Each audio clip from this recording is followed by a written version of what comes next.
Yes, very good afternoon. So in the last class, we discussed about different types of space heating solar system. In that, we discussed a passive type of solar heating system, and today we are going with a active space heating system. So this most of the commonly used this solar heated for residence purpose. Okay, so passive system is also used, of course, but it is the efficiency is very less, and it need some particular locations.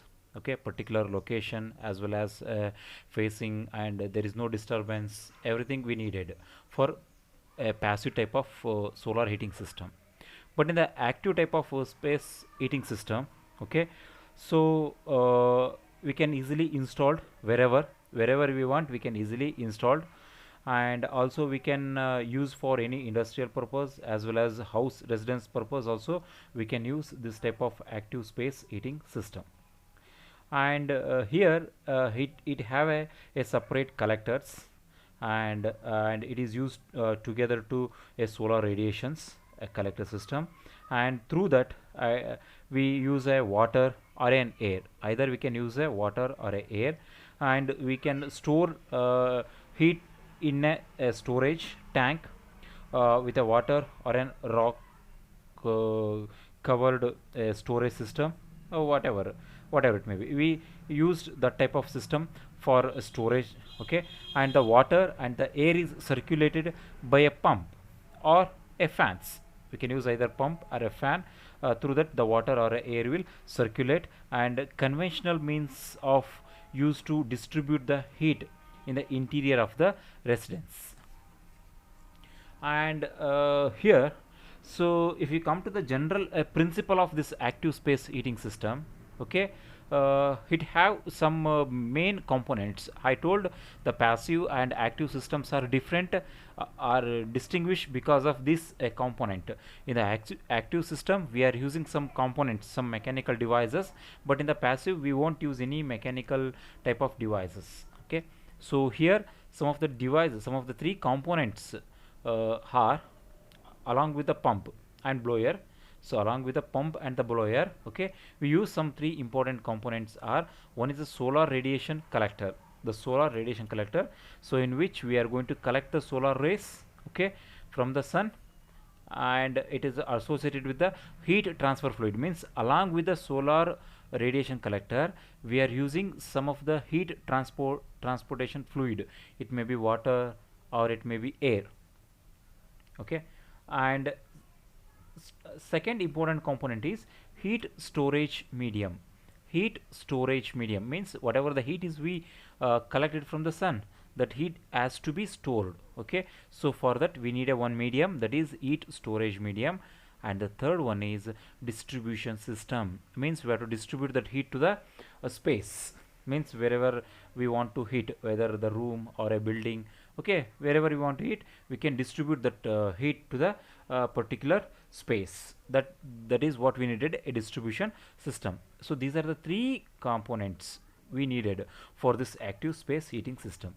The same arrangements of the component can be used to provide a hot water for domestic and related use. And with the additional other components, a space cooling means next topic we will discuss this, a space cooling or a air conditioning. Okay, a space cooling or air conditioning, this is also done with the help of this active system.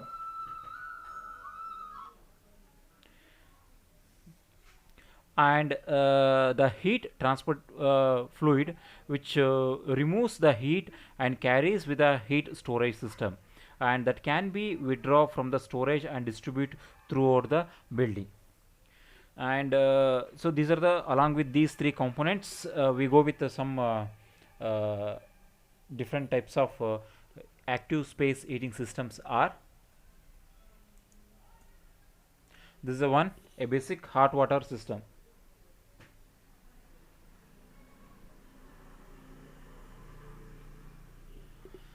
So in the diagram, okay, we can able to see this is a basic hot water system. And here the basic hot water heating system with a water tank storage. Here it is with a water tank storage, and of course that is a collector. This is a collector arrays. We can place the so many collectors in a series and in the parallel, so they will collect the solar rays.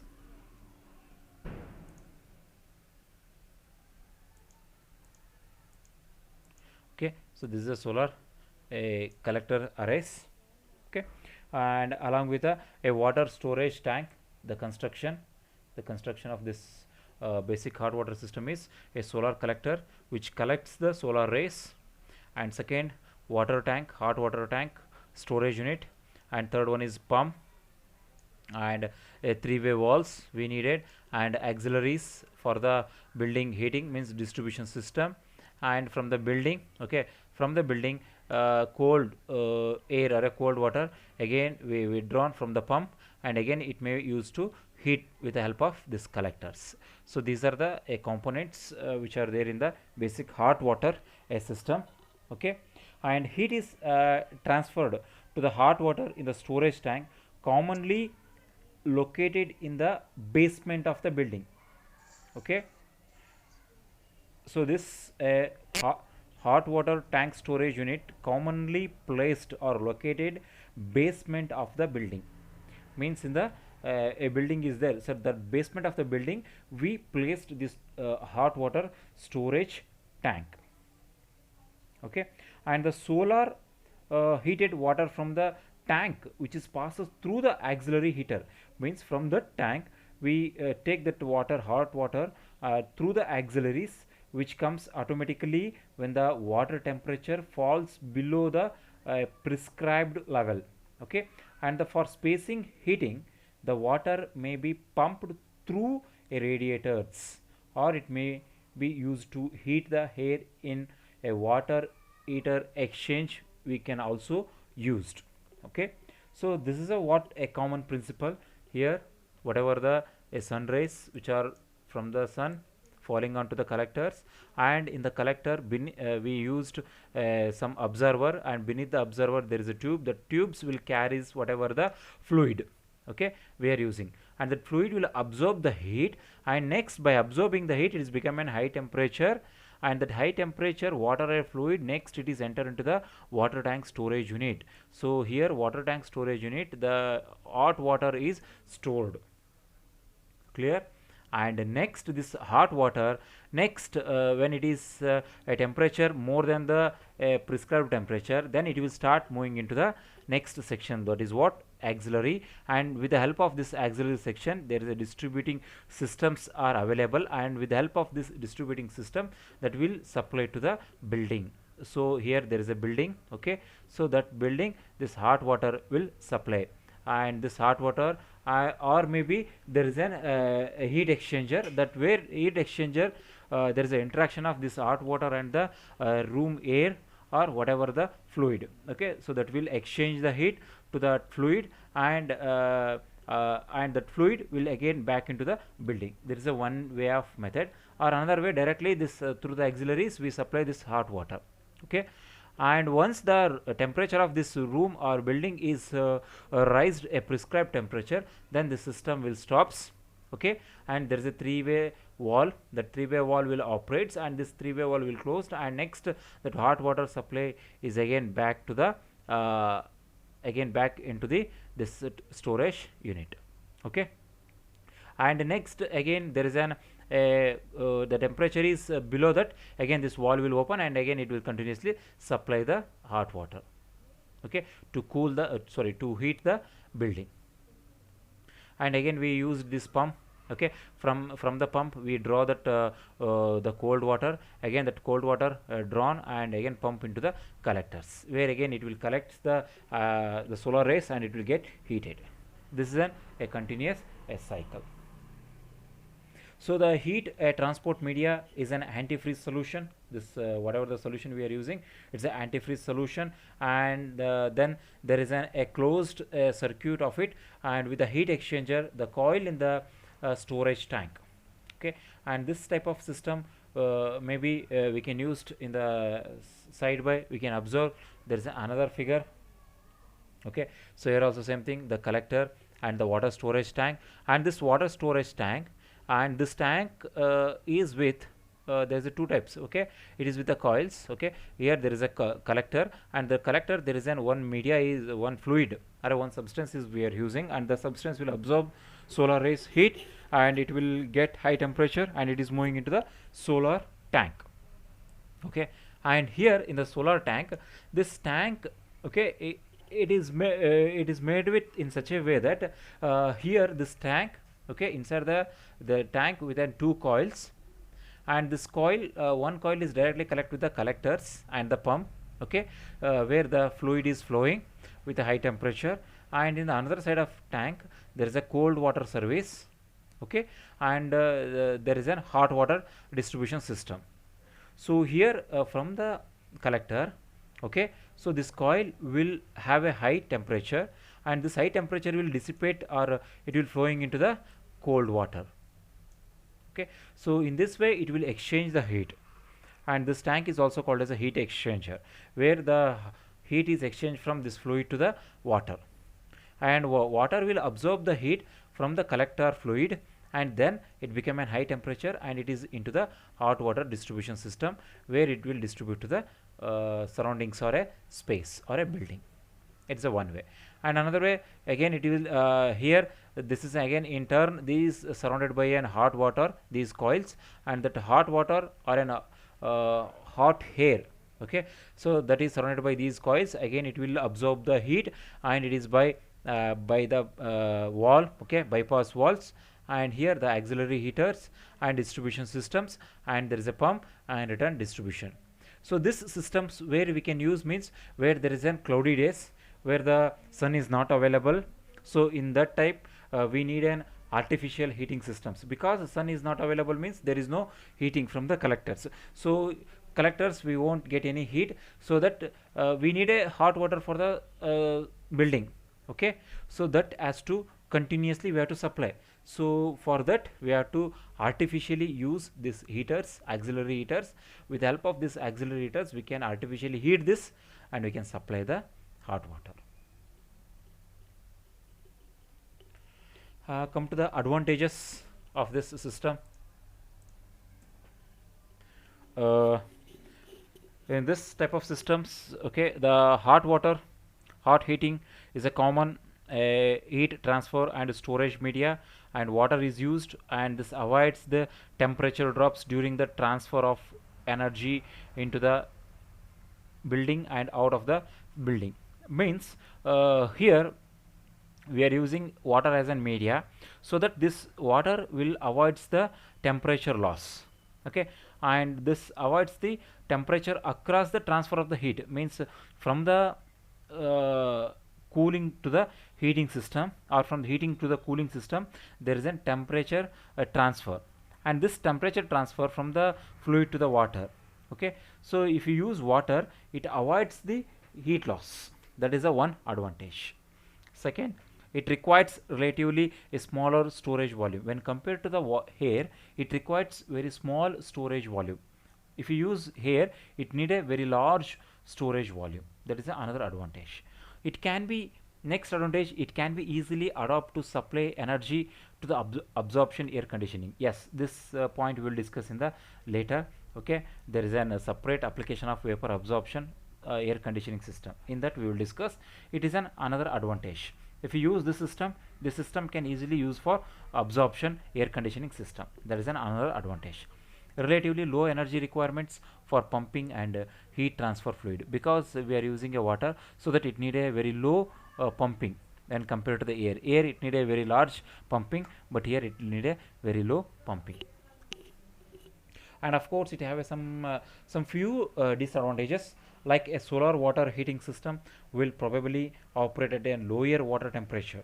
Means it operate in a lower water temperature rather than conventional water system.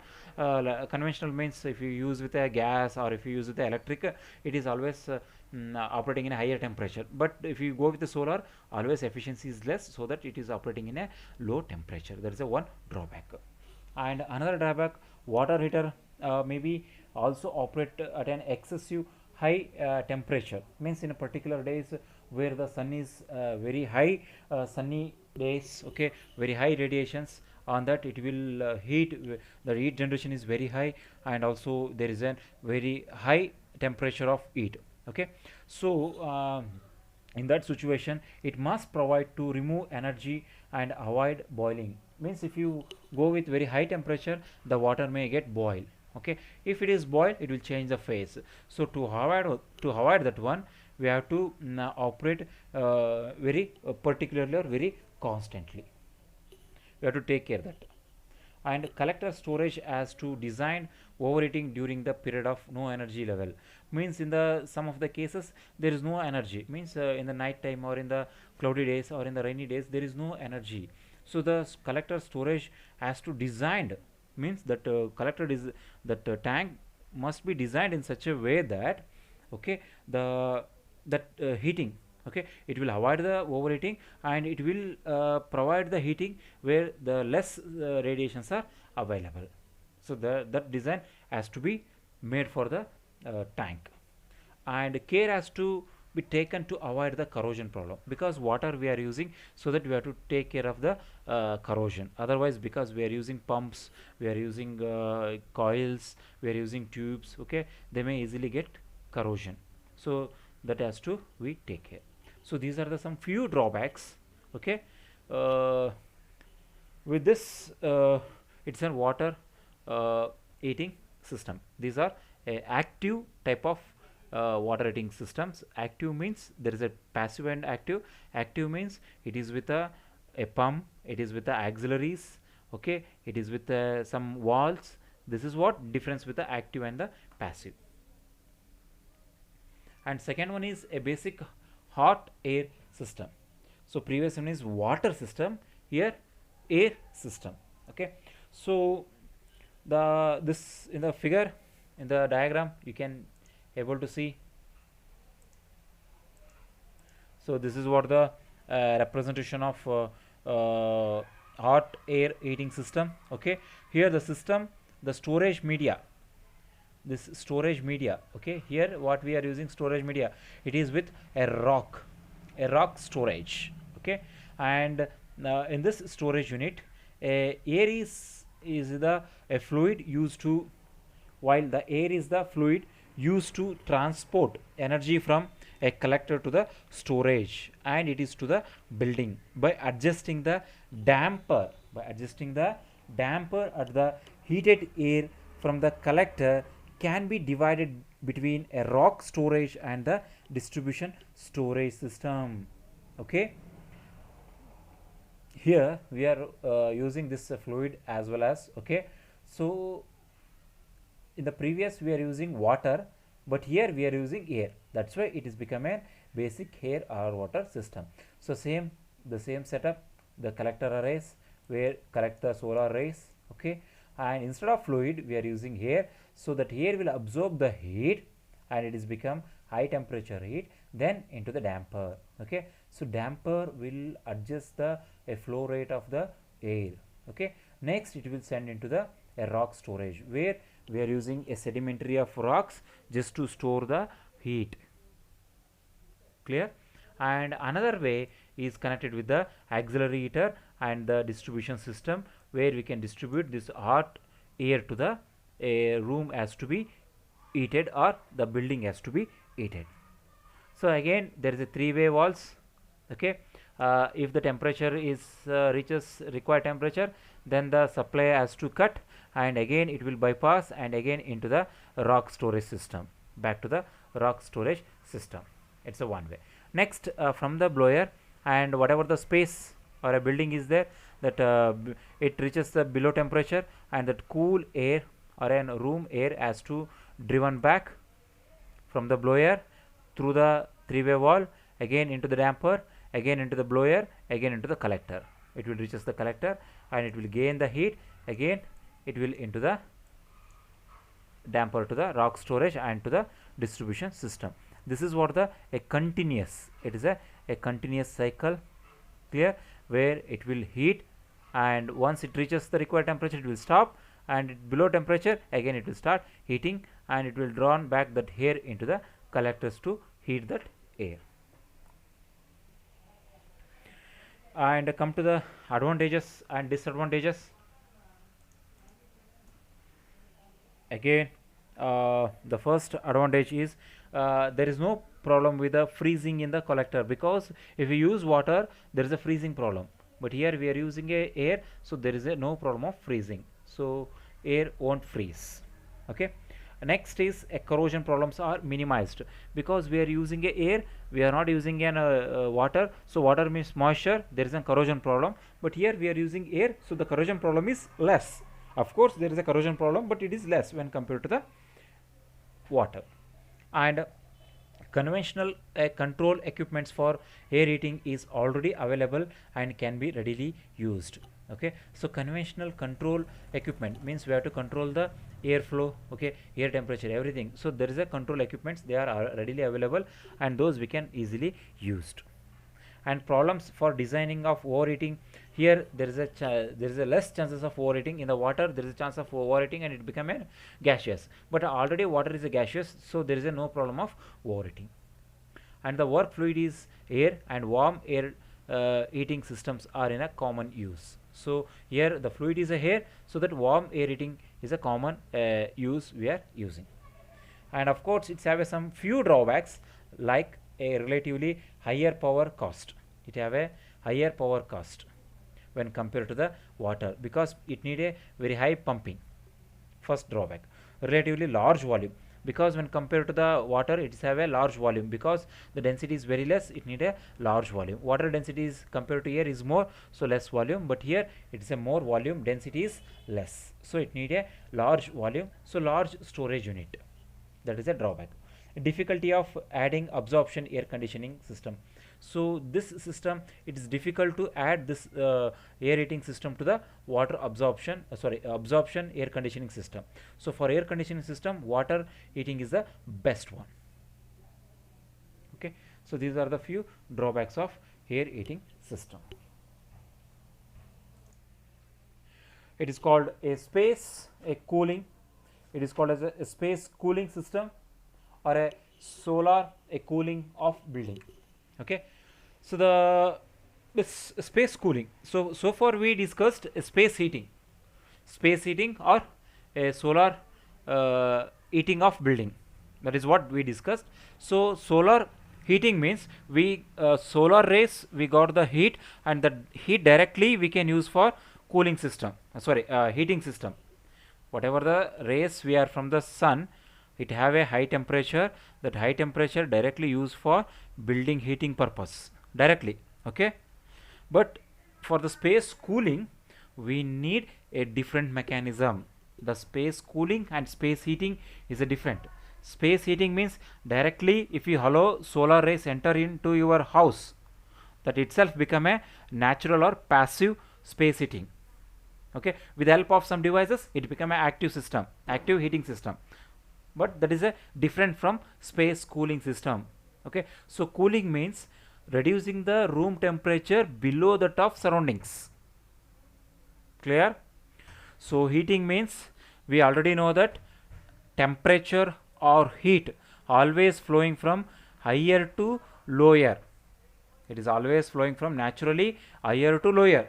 For natural flowing we won't need any process or devices, but from lower to higher, if the heat has to move from lower to higher, we need extra care, we need extra work.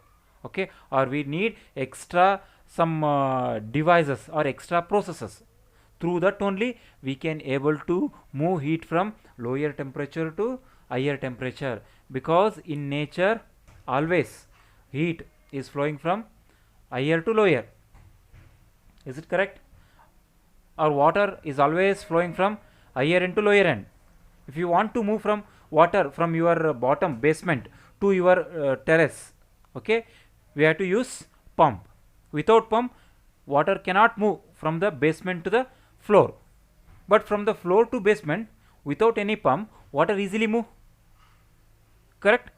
Yes, the same concept for the heat also. Heat is moving from higher to lower easily, but from lower to higher we need extra process. That process is called as a refrigeration. Okay, it's a technique, one refrigeration technique or air conditioning technique, where we can cool the system, or we can cool the space, or we can cool the building. Okay, and this so this the major a current interest of this mechanical cooling of air conditioning or air conditioning or refrigeration, the system that depends on the solar heat. This entire thing is depends on the solar heat. Okay, there the operation and unaffected by atmospheric humidity. The two most common refrigeration techniques are vapor compression and vapor absorption. Vapor compression and vapor absorption. But we in our solar cooling, we go with vapor absorption rather than vapor compression. So before that, you should know what is meant by absorption system. Okay, so we already discussed in the basic elements of mechanical engineering. Absorption air conditioning or absorption refrigeration means where we are using one fluid. Okay, so one fluid, along with that fluid we are using water and a one substance. Okay, and that substance is in such a way that by absorbing the heat, that substance will change the phase, and by rejecting the heat, the substance will change the phase. That is the speciality of that absorbent. Okay, or we can call it as a refrigerant, or we can call it as a simply a substance. Clear? A substance which we are using for this process is called absorbent, or we can also call it as a refrigerant. Okay, that refrigerant is in such a way that if we add the heat to the refrigerant, it will change the phase from liquid to gaseous. If you remove heat from that refrigerant, it has to change from gaseous to liquid. That is the speciality of absorbent or refrigerant. So that is what we are using, and this refrigerant along with the water, it forms one solution. Okay, that solution having a strong solution and weak solution. Okay, and to separate this two, water as well as refrigerant, we need a heat, and that heat has to supply from this solar collectors. From the solar collectors and from solar storages we get the heat, and that heat will separate this solution. Okay, and it helps to change the phase from liquid to gaseous and gaseous to liquid. So this is the a process what we are using in absorption. But in the vapor compression, we simply use the motor. Okay, we know we won't need of any heat energy. Okay, in the absorption only we need a heat energy, but in the vapor compression we won't need any heat energy. So only the motor will compresses, and it will start supply that high temperature, high pressure vapor for the evaporators, from the evaporators to the compressor, and from the compressor to the condenser, and in the condenser it will change the phase and reject the heat, and again it to the expansion, and where it will expand and it into the evaporator. That is the process of vapor compression, but that process is won't need any heat energy, so that we have to go with absorption system. That absorption system need heat energy.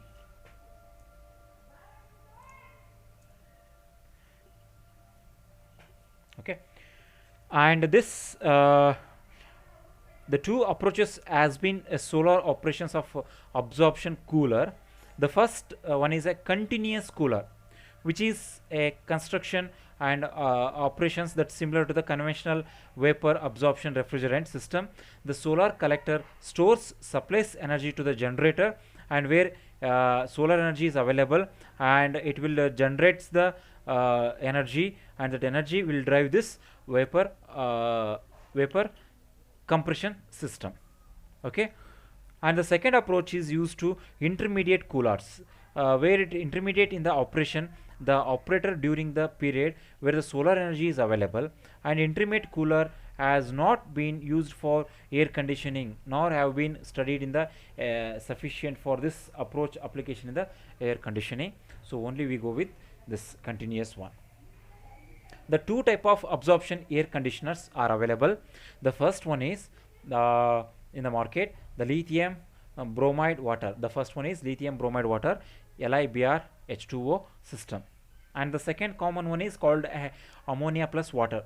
That is a commonly used ammonia water, or we can use lithium bromide water. So in the absorption system we commonly used ammonia, but in the solar cooling system we use either lithium bromide, means lithium bromide is a one substance and water is a common fluid, and ammonia is a one substance and water is a another common fluid. So we are using, and this is two common absorptions air conditioning systems. Lithium bromide and water is a simpler, since rectifying its column assures that there is no water vapor mixed with. Okay, in NH3 means ammonia enters in the water evaporators where it could freeze. There is chances of freezing. So in the lithium bromide water system, the vapors is an refrigerant, and in addition to the aqua ammonia system, it requires generators, okay, temperature in order to 120 to 150 degrees centigrade. Such a high temperature, it's higher and it is fluctuating. The collectors can provide, means collectors not constantly providing this type of high temperatures without special technique, but the system could be possible with a concentrating type of collectors. Okay, and the disadvantage of this lithium bromide water system is that the water is not exist in the liquid form. Okay, so below triple point, and that is 0 degree centigrade, means the 0 degree centigrade is the maximum where we can reach. So below -4 degree temperature we cannot reach the that low temperature. That is a major drawback. Only we can up to 0 degree we can reach. And another important thing has to be discussed is the performance of this absorption. The performance of this absorptions can be depends on the materials, means the refrigerant what we are using, and this refrigerant must have some of the characteristics or some of the good qualities are, the first one is this absorbent. Okay, so the absence of solid phase means the absence of solid phase absorbent means this absence of a solid phase absorbent means we are not using a solid phase, means there is no a solid form of absorbent, only it is in the liquid or gaseous. Either it is in the gaseous or liquid. Only two phases can be possible. That is the first characteristics. Second, the refrigerant more volatile than the absorbent, and in order to separate the absorbent easily, means this absorbent or the refrigerant, okay, it should be more volatile than the substance used in the collector. Whatever the substance used in the collector, compared to that collector substance, this refrigerant should be more volatile, because it will absorb the energy from that substance and get easily change the phase from liquid to gaseous. That is the another property. And an absorbent that has a small affinity for the refrigerant. There is a small affinity between the absorbent and the refrigerant, and high degree of stability for the long operation.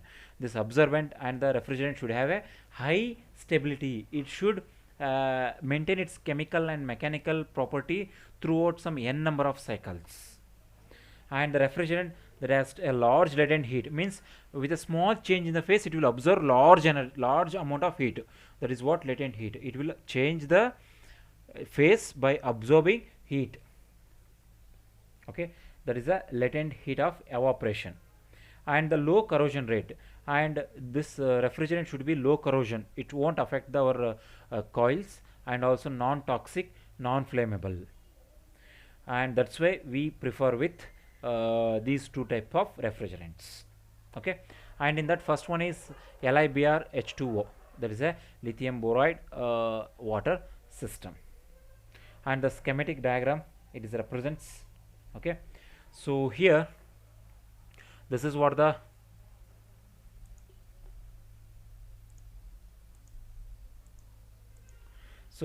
common collector.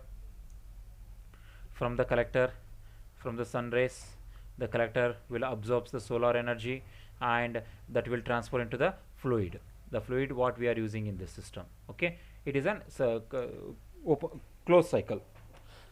From the collector, the substance will absorb the heat, get heated and it is moving into the storage tank, where the storage tank is like a heat exchanger. It will change the heat from this absorbent, means from the collector substance to the another substance where this energy is means refrigerant we are using for this solar absorption system. Okay, here there is a two separate units. This is a one separate unit and this is a separate unit. Okay, this unit is commonly installed in the exposed to the sun, and this system is installed inside the room or a building. Okay, so here and there is a common storage tank where there is a direct interact between this fluid and the refrigerant. Clear? And in the storage tank, okay, and these are the auxiliaries what we needed. There is a generators, condenser, evaporator, observer, heat exchanger. So these are the another components where we need for this vapor absorption system. And here the fluid is gain the heat by the heat exchanger or in the storage tank, and it is moving into the auxiliary heater. And this auxiliary heater, okay, so where this will installed, okay, this is what the a chamber, a clear, this is a chamber in which the fluid and the refrigerant mixture will enter, and this is directly connect with the heating coil, and this heating coil is just because of the energy is absorbed from the sun to the substance, and substance to the storage tank, and storage tank to this here. Okay, and this energy, clear. And again this here there is a cooling water because this is a condenser. Okay, and here the coupled of space to be cooled, it is exposed, and this substance it is absorbs, and this is what we call it as a evaporator. This is a heat. So in the evaporator it is directly contact with the system or an outside the surrounding system, and by it is an higher temperature. Presently the room temperature is become higher temperature and the refrigerant is having a lower temperature, so heat is flowing from higher temperature to lower temperature and to absorb the heat, and it will change the heat phase from liquid to gaseous, and then vapors is enter into this. Okay, and here it will absorbs with the water. Okay, it will mix with the water and it is become an absorber chamber. Okay, in absorber chamber this vapors, that is what either lithium boride solution and mix with the water. Okay, and this solution, strong solution, with the help of pump is moving into the heating chamber. Okay, in the heating chamber this directly exposed to the heating coils, where the heating coils are heated with the help of solar energy. Okay, and because of that heat and this solution get separated, and in the top the absorbent will collected, and in the bottom water get collected. Again that water is back into the same absorption chamber. Okay, the same water can use for absorption chamber, and whatever the heat vapors collected, refrigerant, again back into the evaporator. Okay, before going to the evaporator it will pass through the condenser. In the condenser it will change the phase from gaseous to liquid, and the liquid refrigerant again into the evaporator chamber. So this is what the vapor absorption process, and this process is supported with the help of solar energy, and this solar energy will drive this entire process. Okay, here only thing we needed is electric energy just to drive the pump, and the heat energy is supplied by the solar collectors.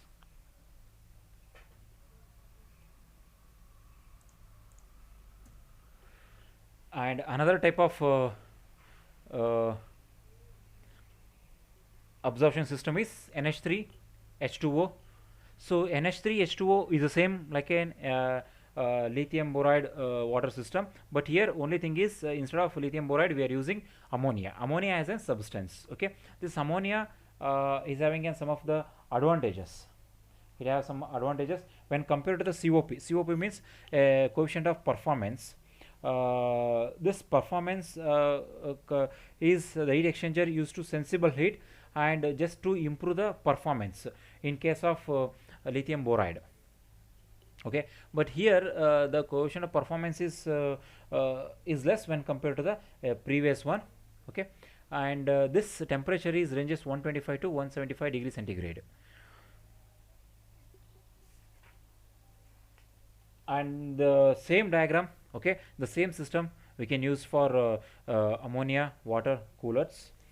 And here, except that the section is added with the top of the generator to reduce the water vapor content. So here in the water vapor content is more when compared to the previous one, and the vapor system going with the condenser, and the basic solution process is similar to the those of previous one, and except the presence the pressure and the pressure of differences are much higher. The mechanical pumps are required to return the solution. Here we need a mechanical pumps, there also we need a mechanical pumps, and the observer to the generator. And the main application of this condenser and the observer are air cooled. Here we are using air cooled, and the generator temperatures is in the range of 125 to 175 degree centigrade. Okay, and the same system what we are using, and here there is a collectors. Okay, and here NH3, there is ammonia plus water, and this substance from the collector, it will collect the energy and supply to the storage tank, where the storage tank is in connect with this heating coils. Okay, and it will supply continuously heat to the heating chamber.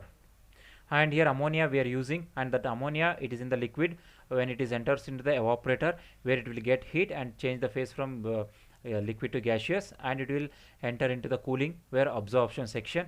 In the absorption section, this ammonia plus water, it became a strong ammonia solution, and that strong ammonia solution with the help of pump, it is moving into the heating chamber, and in the heating chamber it will get heated and separated, and in the top of the chamber it collects the ammonia, and bottom there is a weak ammonia solution. Again that weak ammonia solution drawn back into the exchanger to the absorber. And once there is vapors of ammonia enter into the condenser, where it will reject the heat, condenses again back into the evaporator. This is a system of refrigeration. Okay, and here this for to drive this entire system, we need energy. That energy is supplied by the solar system. Clear? The principle of operation is same, lithium boride water as well as ammonia water, but only thing is the changes with the substances as well as some of the coefficient of performance is different. And the third one is intermediate absorption system. And here intermediate absorption system, where the heat is absorbed by the collectors and it is supplied to the generators, and the generator refrigeration mode, the high vapors will supplies, and the high vapors, it is condenser, and in the condenser by cooling it will reduce the phase and change the phase, again that change into the observer, where the cooling water and the observer, okay, the evaporator to the cooling and observer, and that is refrigeration mode, regeneration mode and refrigeration mode. This is a reverse processes. That is what intermediate absorption system. Refrigeration mode, evaporator to the observer; regeneration mode, generator to the condenser. So in the examination you may get question with a neat sketch, explain the space cooling system. Either you can explain that vapor absorption system, in that there are two types, or also you can explain this intermediate absorption system.